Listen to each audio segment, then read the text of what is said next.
Senhor, Pai querido, obrigado, Deus, por mais um dia que o Senhor nos concede, Pai. Obrigado pelas tuas bênçãos, Senhor, que se renova, Deus, sobre as nossas vidas nesse dia, Pai. Obrigado pela tua fidelidade, pelo teu cuidado, pelo teu amor dispensado a nós, Pai. Eu quero te pedir, Senhor, continue, Senhor, cuidando do teu povo. Continue, Senhor, com a tua mão, ó Deus, de bênção sobre a vida de cada um, Senhor, aqui conectado. Senhor, abençoe, ó Deus, o lar, a família, a casa, Deus, dos teus filhos, ó Deus, da tua igreja, Senhor. O Senhor continue guardando, Pai, livrando de todo mal, Pai. Dá-nos saúde, Senhor. Renova nossas forças, ó Deus, a cada dia, Senhor, para vencer, ó Deus, essa guerra, ó Deus, que nós estamos passando, Pai.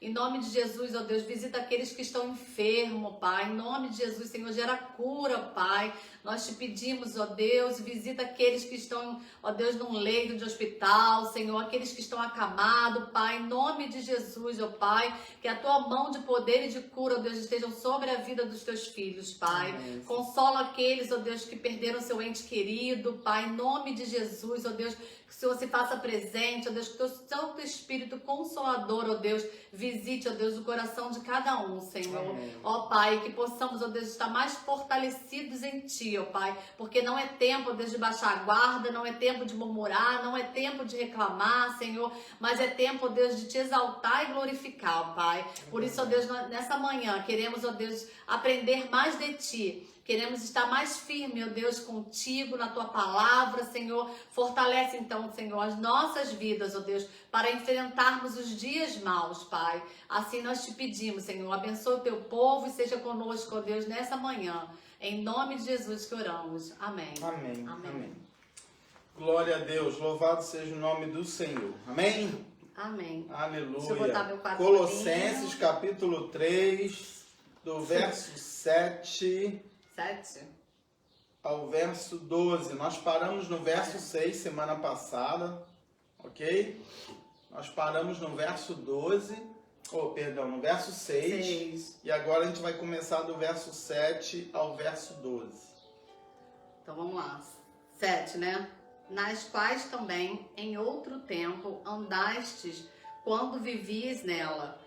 Mas agora despojai-vos também de tudo, da ira, da cólera, da malícia, da maledicência, das palavras torpes da vossa boca. Não mentais uns aos outros, pois já vos despistes do velho homem com os seus feitos, e vos vestistes do novo, que se renova para o conhecimento, segundo a imagem daquele que o criou, onde não há grego, nem judeu, nem circuncisão, nem incircuncisão, bárbaro, cita, servo ou livre, mas Cristo é tudo em todos. Revesti-vos, pois, como eleitos de Deus, santos e amados, de entranhas de misericórdia, de benignidade, humildade, mansidão, longanimidade. Amém. Glória a Deus.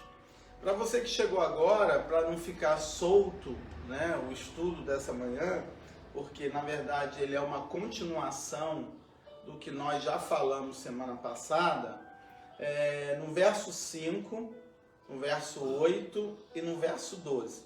O apóstolo Paulo dá 3 listas, tá?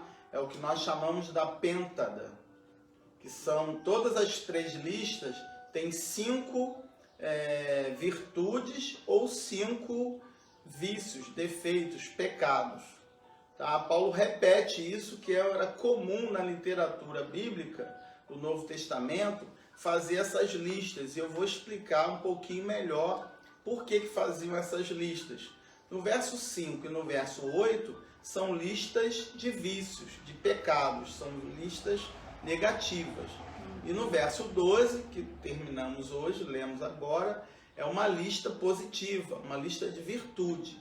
Paulo está fazendo a comparação da velha vida com a nova vida, né? A velha vida sem Cristo e a nova vida em Cristo. Paulo usa a metáfora do despir e se vestir, da roupa, tirar a roupa velha e usar a roupa nova. A mulher adora isso, né? A Fabíola adora roupa nova, né? Quem não Toda gosta? mulher gosta, né? Quem não gosta? Mas a ideia aqui é tirar aquela roupa estragada, aquela roupa suja, aquela roupa rasgada, aquela roupa que não tem mais serventia.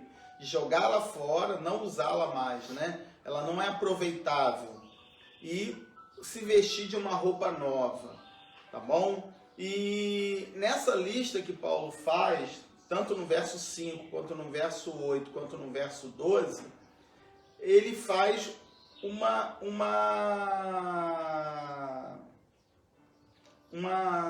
imperativo, né? Na verdade, não é uma opção, tá? Tirar a roupa velha e vestir a roupa nova não é uma opção, é uma ordem.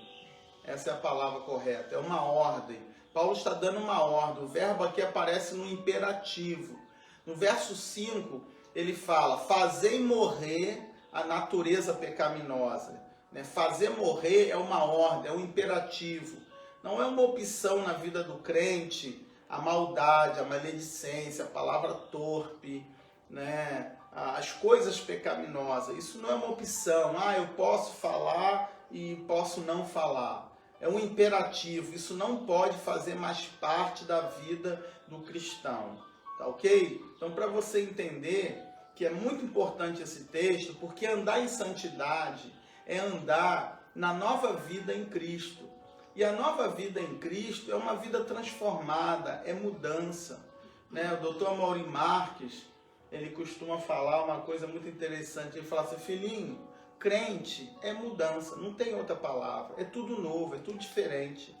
Não tem uma outra maneira. Quando muda, muda tudo. Não tem esse negócio de, mudou só uma coisa, mudou outra. Né? A verdade é que a gente vai ver aqui que a vida de santidade ela é progressiva. E é muito interessante você aprender isso, porque a nova natureza, apesar de você já partilhar da nova natureza em Cristo, esse crescimento de santidade é progressivo, não acontece de uma vez só, né? Mas, por outro lado, ela é constante, ela é crescente. Não tem como um cristão nascer de novo e ele viver uma vida antiga, né? Com as práticas da natureza carnal, da natureza caída, da natureza pecaminosa. Então esse é o assunto que Paulo está tratando aqui com a igreja de Colossenses. E aí Paulo vai falar, como eu já falei, tá? Paulo fala das questões pessoais, né? Para você mesmo, a natureza carnal, pecaminosa, que você tem que abrir mão com você mesmo, né? Assim como dos seus relacionamentos com os outros, que é o que nós vamos estudar aqui, nesse texto que nós lemos, dos relacionamentos familiares e social, na sociedade como um todo. Porque, irmãos, você vai concordar comigo que o grande desafio da igreja de hoje é justamente o testemunho que nós damos, é o tipo de vida que nós vivemos. Nós vamos concordar de que a igreja hoje, ela não revela uma igreja que foi transformada por Cristo. Nós temos muitas pessoas na igreja hoje dando péssimo testemunho. Vida totalmente comprometida com a velha natureza, com a natureza carnal caída, com o pecado. Nós estamos vendo isso em autoridades eclesiásticas famosas. Né? E o que acontece? Isso depõe contra a igreja, mas isso não tira a nossa alegria de ser cristão e não tira a nossa esperança, porque Jesus disse que os escândalos iriam surgir no nosso meio. Mas ai daqueles por quem vêm os escândalos, porque a cobrança é maior para aqueles que geram os escândalos. Mas nós não temos como impedir que essas coisas aconteçam. Elas vão acontecer. Mas nós precisamos ainda primar, lutar, buscar a viver uma vida reta, uma vida de santidade. Porque uma fagulha na treva, ela aparece. Né? Se você riscar um fósforo num quarto escuro, todo mundo vai ver a luz do fósforo aceso. Então nós temos que imaginar que o meu testemunho, o seu testemunho, que é coerente com a nova vida, com a pessoa de Cristo, ele está brilhando no meio das trevas, ele está fazendo a diferença. As pessoas estão vendo. Por mais que as pessoas critiquem a igreja por causa de pregadores, pastores, líderes gananciosos, que só pensam em dinheiro, só pensam em construir impérios, ou até mesmo só pensam em coisas da fama, né? Artistas e tudo mais, ou até mesmo por causa dos escândalos, dos pecados, das coisas terríveis que estão acontecendo no nosso meio. Isso deve nos motivar a continuar a viver uma vida séria com Deus e não perder a esperança de que a gente não pode generalizar. Nem toda igreja é farinha do mesmo saco, nem todo cristão é igual a todo mundo. Tem muita gente séria no mundo, tem muita gente que está fazendo a diferença. E nós temos que olhar por nós. Nós não temos que julgar ninguém. A Bíblia diz que não julgueis para não ser julgado. Nós temos que olhar para nós temos que fazer a nossa parte, viver o Evangelho na essência, na seriedade, porque isso vai fazer a diferença nesse mundo. E é o meu compromisso como pastor, como líder espiritual, estar ensinando isso para você, para que você possa viver esse Evangelho, para que a Igreja Nova Cidade, né, seja essa luz no meio desse mundo em trevas, e para que você, né, nossa ovelha, do nosso pastoreio, possa também viver dessa maneira, ok? Então, irmãos, a gente começa aqui falando no verso 7 a respeito dessa mudança, né? Ora, nessas mesmas coisas vós também em outro tempo andavam quando viviam nelas, né? Paulo usa muito essa experiência, andar. Por que ele usa andar? Porque é o testemunho, é a prática, é a vida que a gente vive. Não tem crente santo na igreja e profano fora dela. O crente tem que ser um só. O que ele é na igreja, ele tem que ser em casa, ele tem que ser na rua, ele tem que ser no trabalho. Gente, o nosso maior desafio, é o meu desafio também, é alinhar o meu discurso com a minha vida diária, com o meu testemunho. Aquilo que eu falo não pode ser diferente daquilo que eu faço. E mesmo que às vezes seja diferente, a gente tem que lutar para viver a mesma coisa que a gente prega, que a gente fala. Porque é aí que aparece a hipocrisia, né? É aí que aparece a mentira, aí que aparece a desonestidade, o fingimento. Paulo disse, o amor seja não fingido, né? Por quê? Porque o amor pode ser fingido. O amor pode ser falar uma coisa, mas viver outra. Eu posso dizer que eu amo, mas na prática eu não demonstro amor. Então isso é muito importante da gente entender, irmãos, porque esse é o nosso desafio do Evangelho, né? Viver essa nova vida realmente coerente com a transformação que passamos em Cristo. E trazer os frutos dessa nova vida. Esses dois temas nós vamos falar hoje, tá bom? Viver essa nova vida, que realmente foi transformada por Cristo, e manifestar esses frutos da nova vida, que é a realidade de todo cristão, e que Paulo também revela aqui, demonstrando o fruto do Espírito lá de Gálatas capítulo 6. Amém? Então no verso 7, Paulo está endossando o que ele falou no verso 6. No verso 6 ele fala que os filhos da desobediência estão debaixo do julgamento de Deus, debaixo da ira de Deus. Deus vai punir essas pessoas. Não se iluda, Deus é justo. Deus vai punir os desobedientes. Isso aponta para o dia do juízo. Isso aponta para a ira de Deus que vai se manifestar julgando os crentes desobedientes, as pessoas que estão brincando com o Evangelho, as pessoas que estão na igreja e não estão vivendo à altura do Evangelho.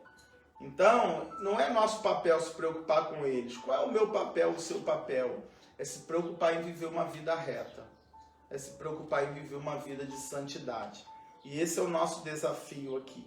Então, preste atenção. Jesus disse, né? Pode uma árvore boa dar frutos ruins? Ou pode uma árvore ruim dar frutos bons? É impossível. Irmãos, a natureza da pessoa revela quem ela é. Se uma pessoa tem a sua natureza transformada por Cristo, ela pode cair, ela pode pecar, ela pode em algum momento fazer alguma coisa que se arrependa, que desagrade, mas ela vai se consertar, ela vai se levantar, ela vai se corrigir. Por quê? Porque a natureza dela é boa. Agora, quando a natureza é ruim, tem muita gente dentro da igreja que a natureza não foi transformada.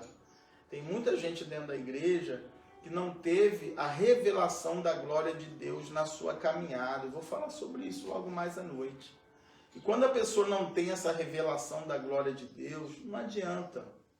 Ela não consegue enxergar o mundo espiritual, ela não consegue enxergar o reino de Deus, ela não consegue viver os princípios bíblicos, porque ela não foi transformada.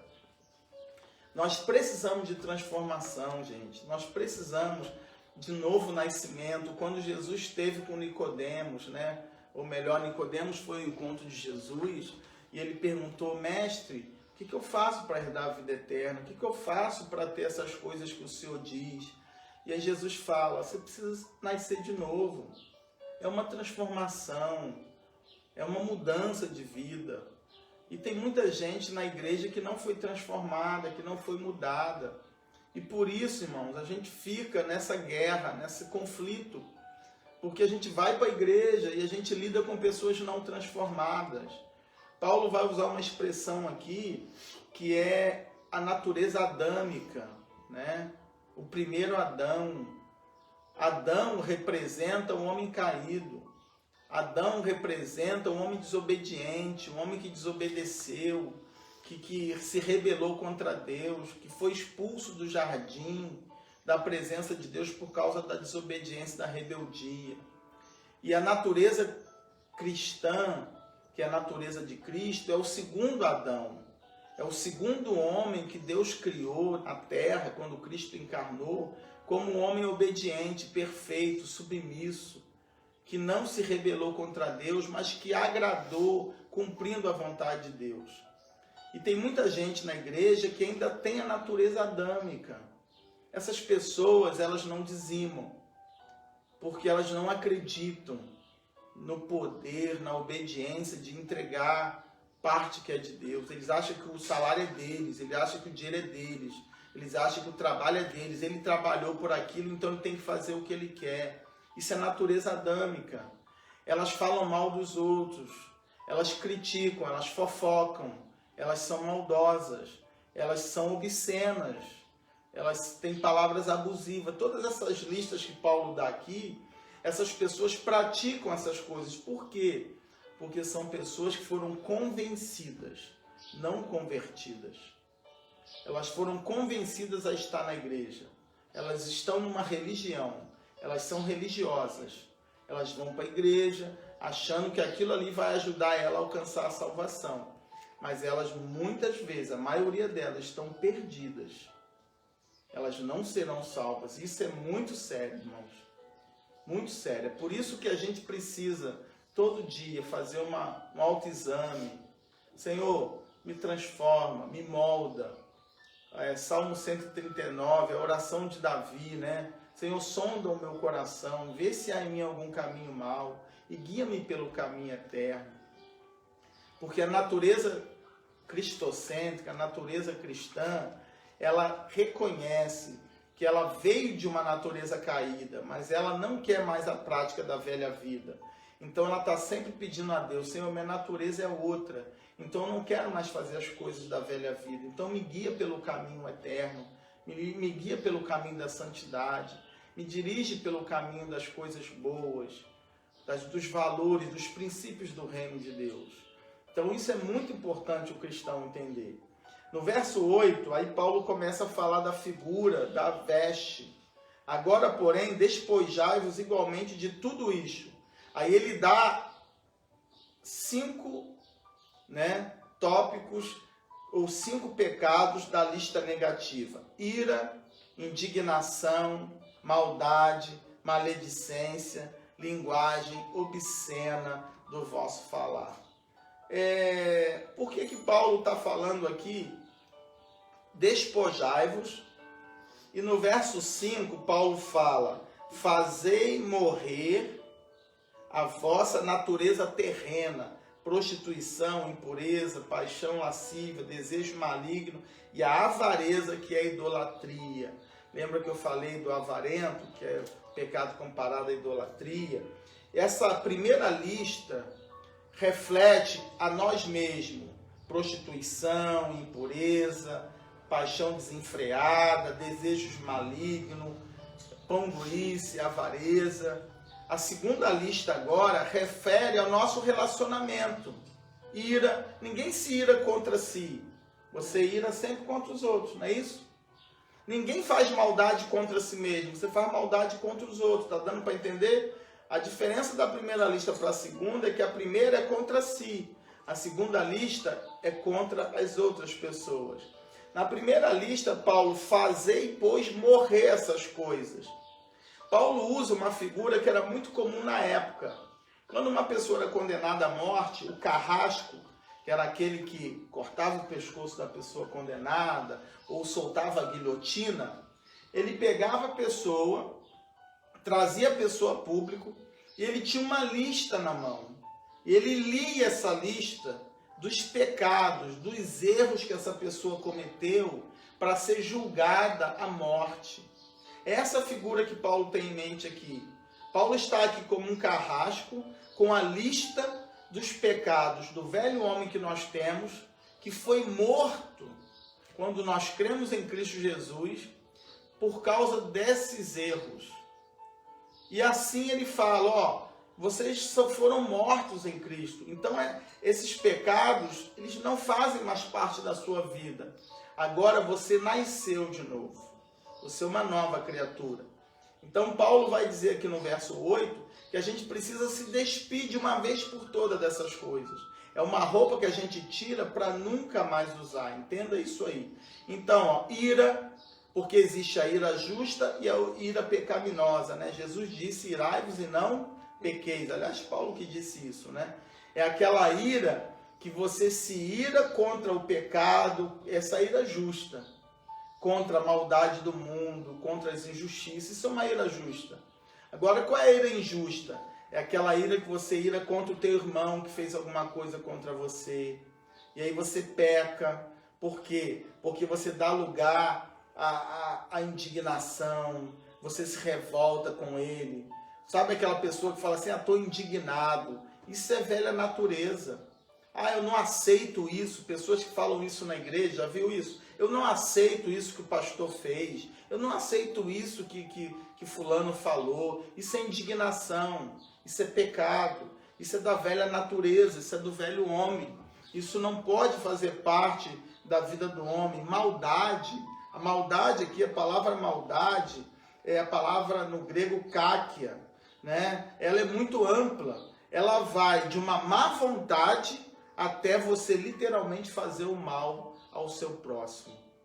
A palavra maldade aqui envolve má vontade, quando você não está com vontade de fazer o que te pede, quando você faz contrariado, né? Isso é maldade.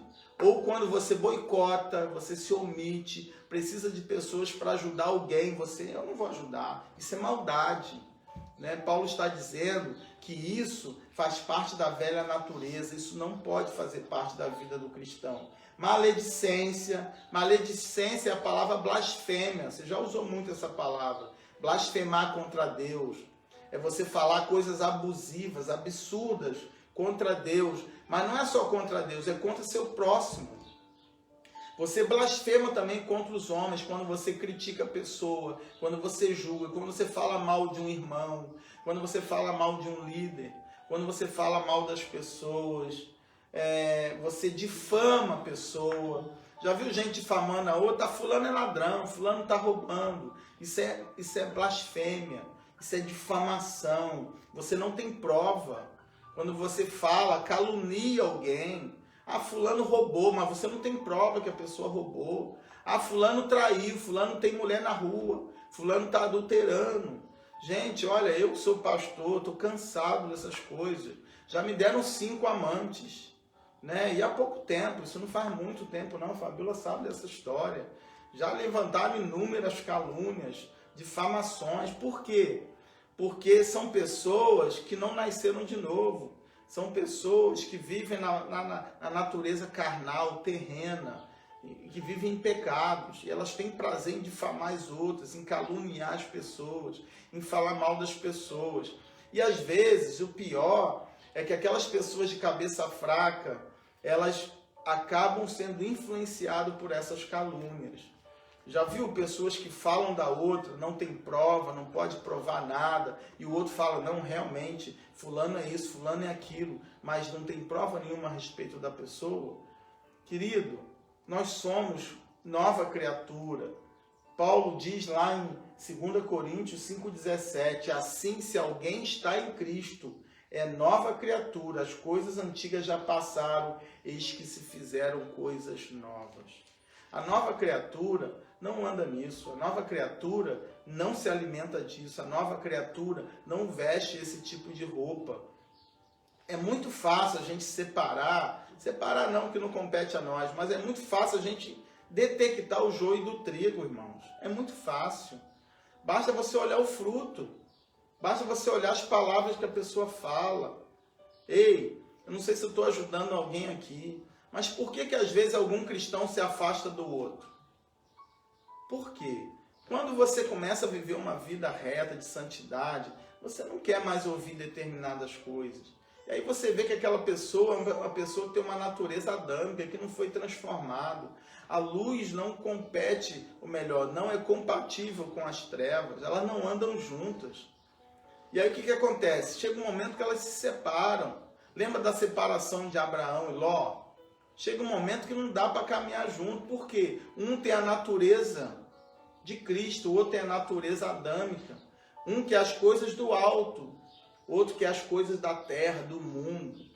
Um quer andar sem fingimento, em sinceridade, na presença de Deus. O outro quer andar na falsidade, na hipocrisia, na mentira, no fingimento, né? Na ira, na maldade, na maledicência, nas palavras torpes. E aí o que acontece, irmãos? A gente acaba vivendo uma igreja em que as pessoas acabam se distanciando por causa da questão da santidade. E nós precisamos o quê? Influenciar para que as pessoas mudem, sejam transformadas, para que haja conversão. E quem converte não sou eu não mudo as pessoas. Eu não posso mudar ninguém. A única coisa que eu posso é pregar, é ensinar, é ministrar. E o Espírito Santo mudar teu coração, porque eu acredito na restauração das pessoas que têm a natureza adâmica. Eu acredito que essas pessoas podem mudar, que essas pessoas podem se converter, que essas pessoas podem mudar de vida. E se elas mudarem de vida, a gente vai caminhar mais junto com ela, porque nós queremos a mesma coisa. Nós queremos uma vida que agrade a Cristo, que ande à altura do caráter de Cristo. Amém? Então Paulo vai dando essas listas, é importante você anotar essas listas, entender, para que você não as pratique, para que você tire elas da tua vida.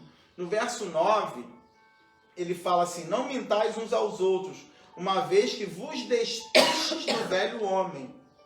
Lembra que eu falei semana passada, não é condicional. Se já despistes do velho homem, vocês não podem andar em mentira. Ou seja, quem tem uma natureza nova, ele vive um amor não fingido. Querido, a pior coisa é a desonestidade. Quantas pessoas batem nas tuas costas, mas por trás falam mal de você? Quantas pessoas dizem amigo teu, mas por trás estão tramando contra ti? Isso é mentira, isso é desonestidade, isso é hipocrisia. Querido, é melhor um inimigo declarado do que um falso amigo. Verdade. Melhor que a pessoa assuma que não gosta de você e está contra você, do que fingir que é teu amigo, mas por trás está te apunhalando pelas costas. Essas pessoas precisam de transformação, precisam de salvação. Essas pessoas estão perdidas. A igreja é um lugar de gente salva. A igreja é um lugar para nova criatura. A igreja é um lugar para andar em santidade. A igreja é uma comunidade onde as pessoas precisam andar em honestidade. Se você tem alguma coisa contra o seu irmão, vá até o seu irmão. Fala para ele, irmão, não gosto disso, não gosto daquilo, você fez isso. Por que você fez isso?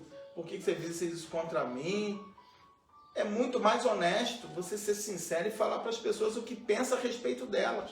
E deixar elas, pelo menos, te explicar, mostrar para você quem elas são, do que você ficar falando mal delas por trás, do que você ficar, meu irmão, eu te amo, mas não ama nada.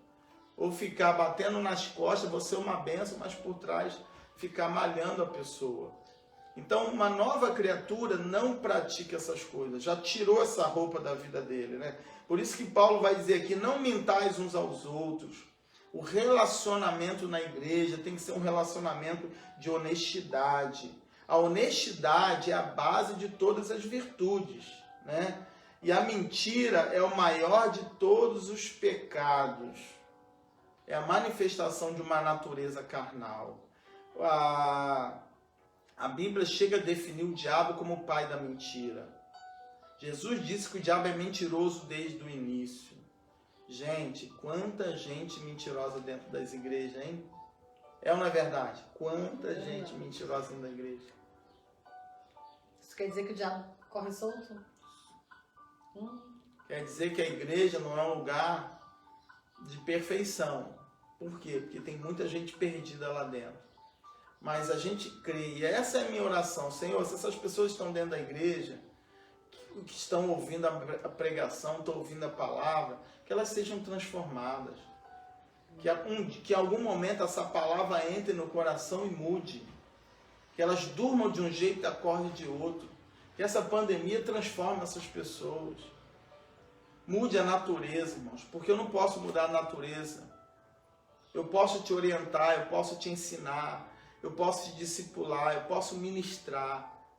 Se você colocar em prática, como Paulo vai dizer aqui, se você colocar em prática esses ensinamentos, eu não tenho dúvida que você vai andar no caminho da santidade e a sua vida vai ser igual a de Cristo.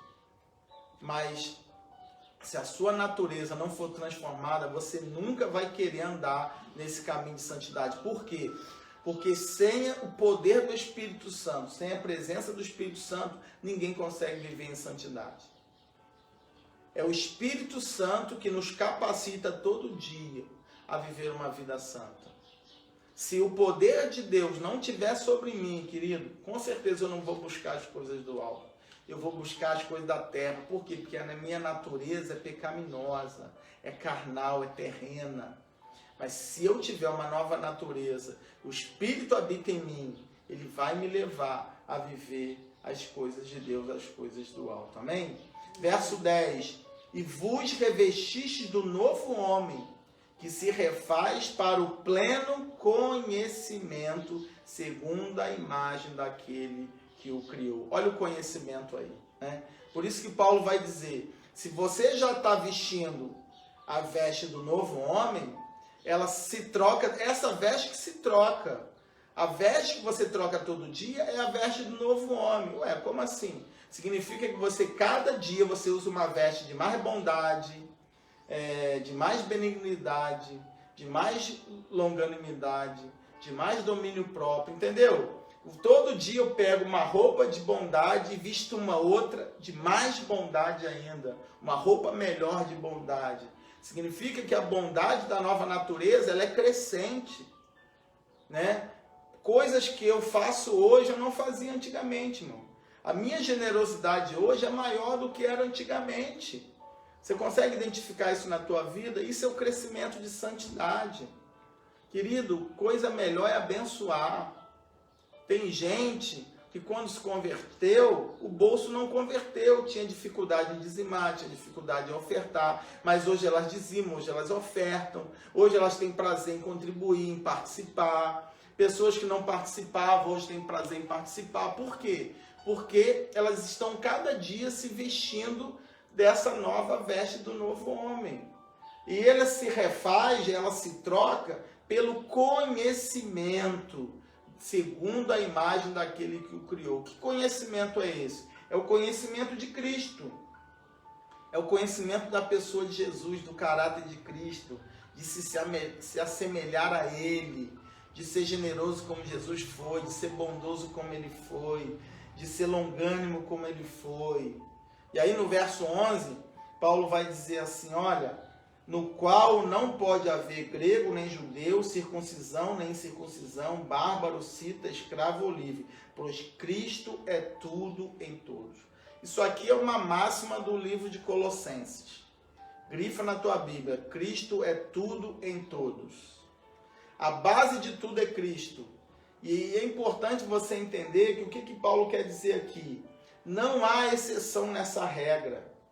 Todos nós somos pecadores, salvos através do sacrifício de Cristo. Nesse verso 11, Paulo também está dizendo que não existe, ele vai fazer na redenção uma nação só, um povo só. Por que ele fala, não há circuncisão nem incircuncisão, não há grego, não há judeu? Por quê? Porque não vai existir nenhum outro povo, só vai existir a igreja de Jesus na terra. Quando Jesus voltar e ele chegar ao juízo final e ele implantar o seu reino, querido, não vai ter várias nações, não vai ter americano, não vai ter brasileiro, vai ter uma nação só. Deus vai criar um novo céu, uma nova terra, e só um povo vai habitar nesse novo céu, nessa nova terra. É a igreja transformada, gloriosa do nosso Senhor e Salvador Jesus Cristo. Amém? Entenda isso, que isso é muito importante, querido. E aí Paulo vai fazendo associação, só para você entender aqui por curiosidade bíblica, Paulo diz, não há judeu nem grego. A língua oficial e o povo oficial da terra era os gregos. Era a língua mais importante falada no mundo antigo. E ele vai dizer assim, ó, não há bárbaro nem cita. Ele está enumerando os povos. Porque quem falava o grego, hoje como é o inglês, é uma linguagem universal, né, era uma pessoa benquista no mundo inteiro. Quem era o bárbaro? O bárbaro era aquele que não falava o grego. Era aqueles que viviam em Roma, mas eles não sabiam falar o grego.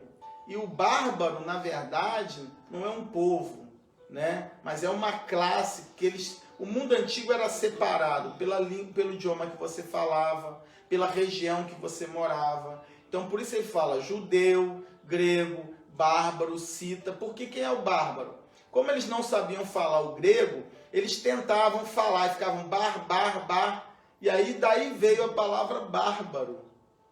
Porque eles não sabiam falar o grego, então chamavam eles dos bar, e aí criaram essa palavra pelo som bárbaro. Então todo que era chamado de bárbaro é porque eles não sabiam falar o grego. Cita era aqueles que moravam no norte de Roma, nas regiões mais longe de Roma, né? E eles não sabiam nem falar o grego, nem tinham envolvimento com a cultura romana nem grega. Então era assim, eram bárbaros ao extremo. Por isso eles chamavam de cita, né? E aí ele fala escravos e livres, que era outra classe que era dividida no mundo antigo. Então Paulo está dizendo que no reino de Deus não vai ter nenhuma divisão. Cristo é tudo em todos. Só vai haver um povo só, uma só nação. Isso é tremendo, irmãos. Porque Deus vai destruir esse mundo, vai criar um mundo novo. Não tem esse negócio de nós vamos viver eternamente no céu, cantando no coral. Isso aí é fantasia gospel. Desculpa falar, porque eu sei que a gente gosta. Eu vou cantar naquele lindo coral, não é isso? A gente adora falar isso aí. Poxa, eu sonhei com isso. Eu sonho com isso não, porque a gente vai trabalhar, a gente vai passear, a gente vai à praia, vai ter uma terra construída para nós. Mas nessa terra só vai ter um povo, a igreja de Jesus. Só os salvos que vão estar na igreja, os cidadãos do reino dos céus vão habitar nessa terra. A gente vai cantar em coral também. A gente não vai ficar a eternidade toda cantando em coral, não.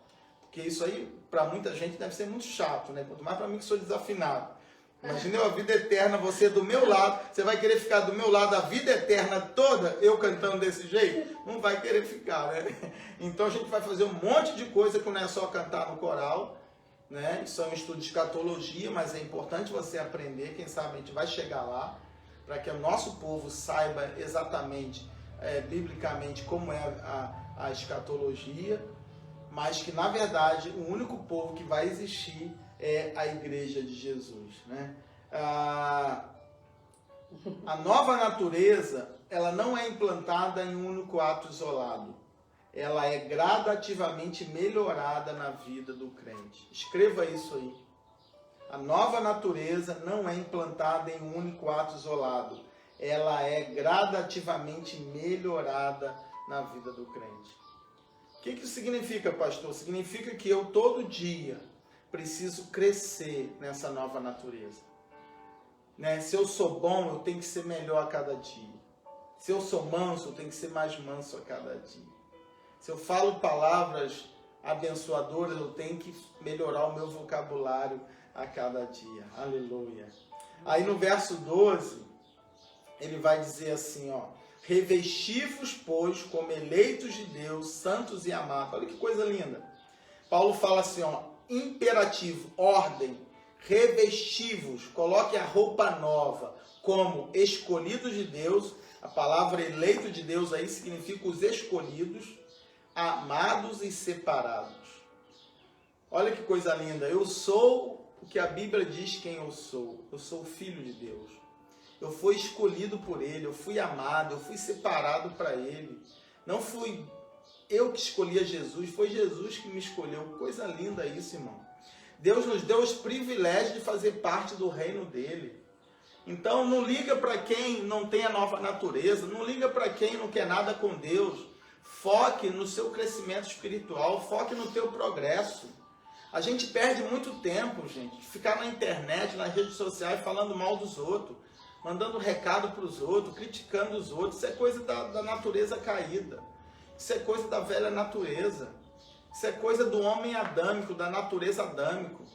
O homem que tem a natureza de Cristo está focado no seu progresso, está focado no seu crescimento espiritual, está focado em cada dia se revestir como escolhido de Deus, santo e amado. De quê? Olha aí, Paulo dá a lista, as cinco virtudes que Paulo relaciona no verso 12, ó, de entranhas de misericórdia. Por que entranhas?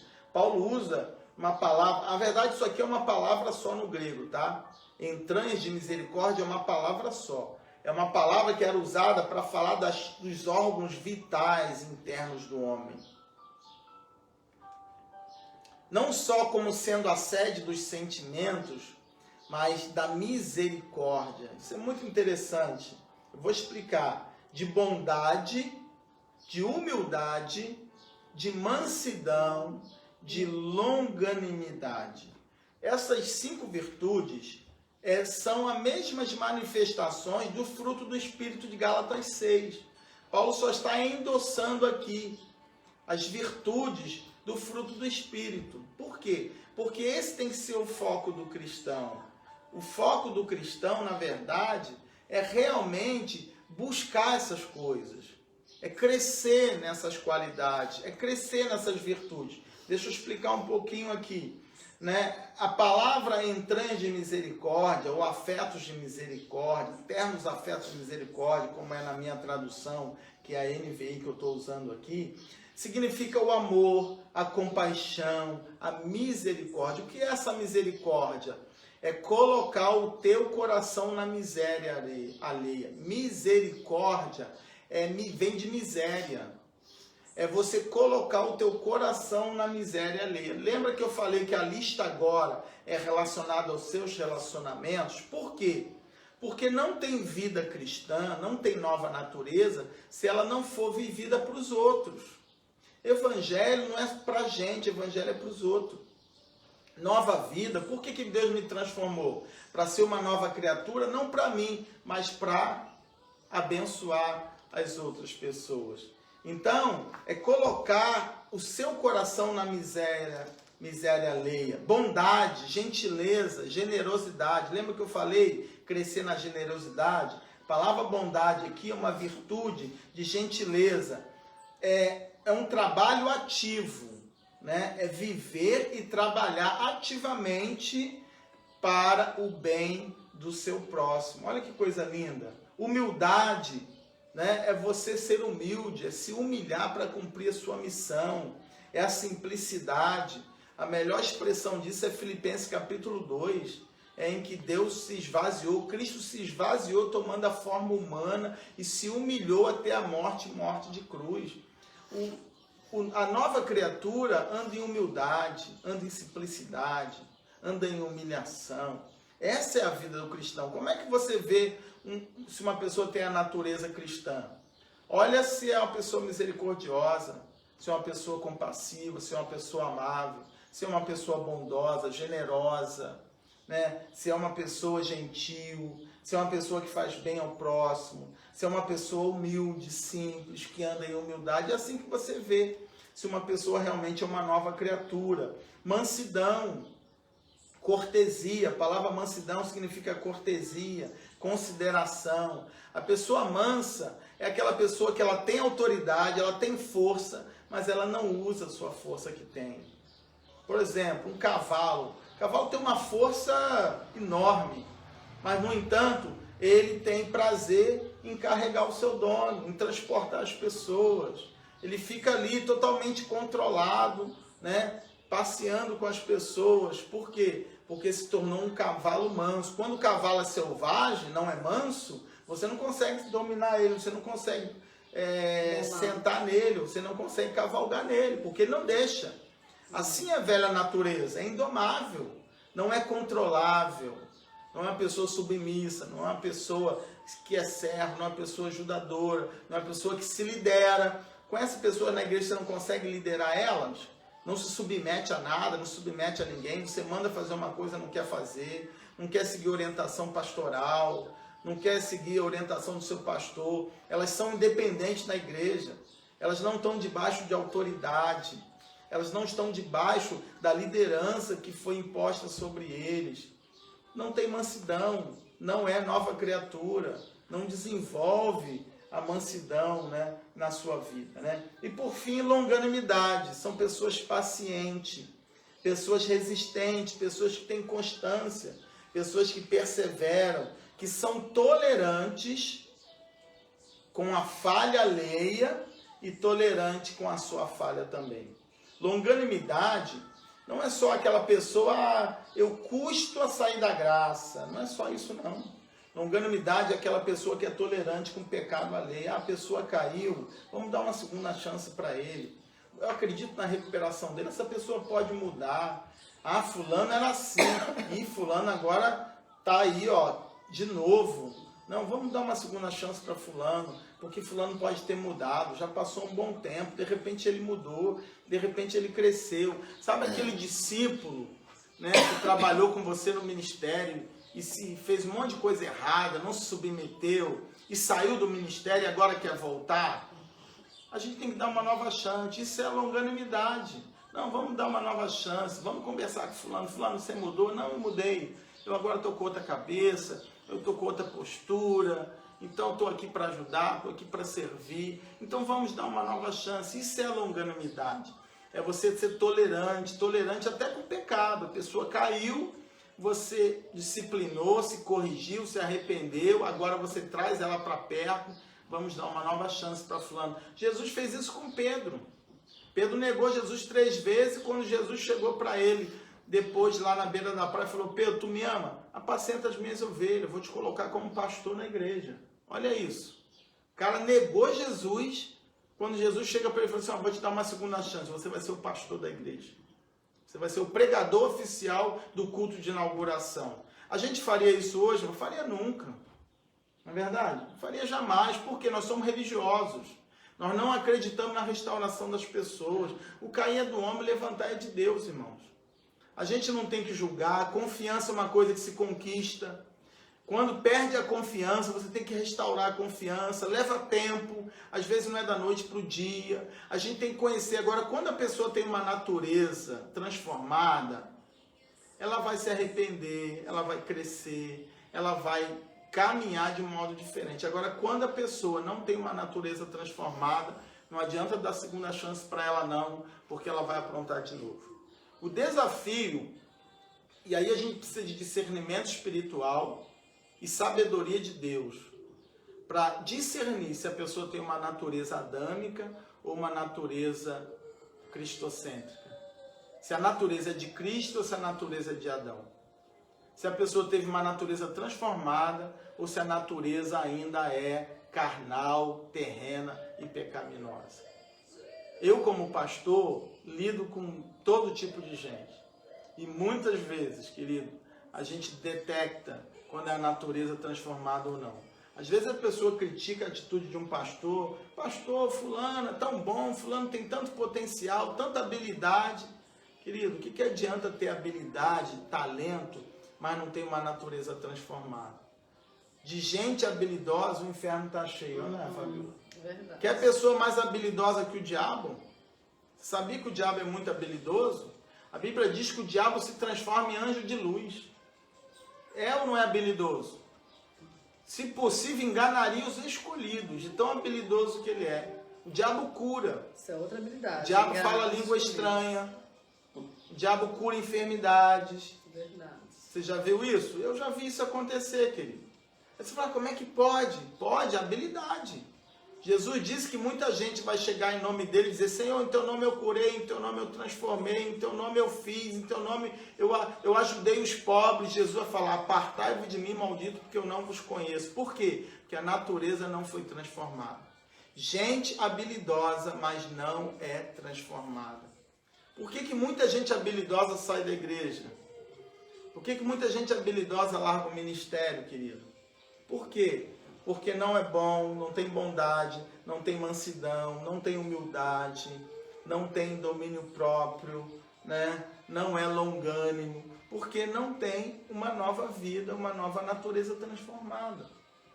E às vezes a gente critica os pastores, critica a liderança por essas atitudes, mas a gente só vê que fulano tem habilidade, fulano é uma pessoa tão legal. O diabo é até legal também, gente. O diabo é muito legal, não é? Então até que engana a gente. Pois é, o diabo te dá coisas boas, né? O diabo é teu amigo. O diabo não chega lá de chifre e dente, eu vim te matar. Não, o diabo chega como um amigo, legal, te leva para passear, paga a conta para você. Pô, o diabo é legal, pagou minha conta. Mas daqui a pouco ele te afunda no lamaçal do pecado. Não é verdade? Então, meu amado irmão, terminando a nossa lição de hoje, para não se delongar, que essa palavra abra os teus olhos espirituais, que a gente foque em se revestir realmente dessa, como eleitos, santos e amados, de ternos afetos de misericórdia, de bondade, de humildade, de mansidão, de longanimidade. Que a gente possa viver isso nos nossos relacionamentos. Que a gente possa viver isso no dia a dia. E aí eu queria tirar 4 lições aqui para terminar. Primeiro, a perda da própria vida e a libertação do egoísmo e do hedonismo. A vida de santidade, a nova criatura, a nova natureza, representa essas 4 lições. Primeiro, é a perda da própria vida e a libertação do egoísmo e do hedonismo. O que é hedonismo? Você sabe, Fabio? Hedonismo é aquela pessoa que vive para si. Aquela pessoa que só se enxerga, só pensa em si. Né? Ela não está preocupada com ninguém. Ela não se importa. Se as pessoas estão doentes, se as pessoas estão morrendo, ela não manda uma mensagem. Ela só está preocupada em salvar a própria pele. Ela está preocupada em estar bem, se cultuar. Ela está preocupada em se cuidar. Ela está preocupada em tudo que ela ganha, gastar para ela, para o bem-estar dela. Ela não compartilha, ela não divide, ela não libera nada para os outros. Isso é o hedonista. E a cultura de hoje do mundo pós-moderno é uma cultura hedonista, viu, gente? O importante é você ser feliz, é você ter tudo que você tem. Não se prega serviço voluntário, não se prega ajudar o próximo, não se prega amor ao próximo. Se prega o seu sucesso, sua prosperidade, juntar o seu milhão, sua realização. É isso que se prega hoje. Então, cuidado, porque isso é uma visão totalmente terrena, pecaminosa. Então, em Cristo nós fomos libertos disso. Então, essa nova natureza é uma vida liberta dessa vida egoísta. Segundo, o Evangelho nos transforma, onde a nova natureza nos leva a viver mais para os outros. A nova natureza nos leva a viver mais para os outros porque nós fomos transformados por Evangelho. Não tem igreja que não viva para o próximo. Não tem evangelho onde o cristão não viva para o outro. Se você está dentro da igreja e você não vive para ajudar pessoas, para abençoar pessoas, você precisa se revestir, se vestir dessa lista do verso 12 que Paulo está dando aqui. Porque a gente só tem uma razão da gente estar na igreja, de Deus ter nos escolhido, para a gente viver, para abençoar pessoas. Terceiro, nós somos o Cristo que atualmente vive no mundo. Escreve isso aí. Nós somos o Cristo que atualmente vive no mundo. Como é que o mundo vê Jesus? Olhando para os crentes. Por que as pessoas se afastam da igreja? Porque ela olha para os crentes e não vê Jesus nelas. Por que o não crente não consegue ver Deus? Ele só vê as pessoas, porque nós somos o Cristo que o mundo precisa ver. Alguém já disse que nós somos a Bíblia que o mundo precisa ler. Nós somos a Bíblia que o mundo precisa ler. Nós somos o Cristo que o mundo precisa ver. Nós somos o Cristo que vive no mundo. Isso é muito importante. Nós precisamos ser esse Cristo, irmãos. A ideia de Deus em deixar a sua igreja na terra quando Cristo subiu até ele voltar é que a igreja seja a imagem de Jesus na terra. Que as pessoas olhem para nós e vejam Cristo em nós, esperança da glória. Amém? Amém. E quarto, para terminar, temos a responsabilidade de revelá-lo ao mundo através do nosso viver. Essa é a nossa responsabilidade, de revelar ao mundo Cristo através do nosso viver. E a pergunta é, será que nós temos feito isso? Será que nós temos revelado ao mundo Cristo através do nosso viver diário, do nosso testemunho, do nosso dia a dia? Fica aqui essa palavra para você, que Deus nos desafie, porque essa palavra é um desafio para mim. Ela nos confronta a viver a cada dia uma vida de tal maneira que o mundo conheça Jesus através de nós. Amém? Vamos orar, quero abençoar a tua casa, abençoar o teu lar. E depois nós vamos terminar cantando o nosso hino oficial e liberando você para um domingo extraordinário de santidade na presença do Senhor. Pai querido, muito obrigado por esta palavra. Muito obrigado por esse tempo de estudo, de comunhão, de compartilhar, mas também de conhecimento do nosso Senhor e Salvador Jesus Cristo. Que a cada dia possamos trocar as vestes por vestes novas, de bondade, de misericórdia, de humildade, de mansidão, de longanimidade. Que possamos ser cada dia pessoas melhores para abençoar o próximo e para abençoar todas as pessoas que estiverem à nossa volta. Que essa palavra nos alicerce numa base sólida para viver um evangelho genuíno, poderoso e transformador, para que o mundo creia que Jesus está em nós, esperança da glória. E para que as pessoas vejam Jesus em nós e venham também conhecê-lo como nós o conhecemos, Pai. Amém. Abençoa cada lar, cada família nessa manhã e te agradecemos por tudo, em nome de Jesus. Amém, Amém. e amém.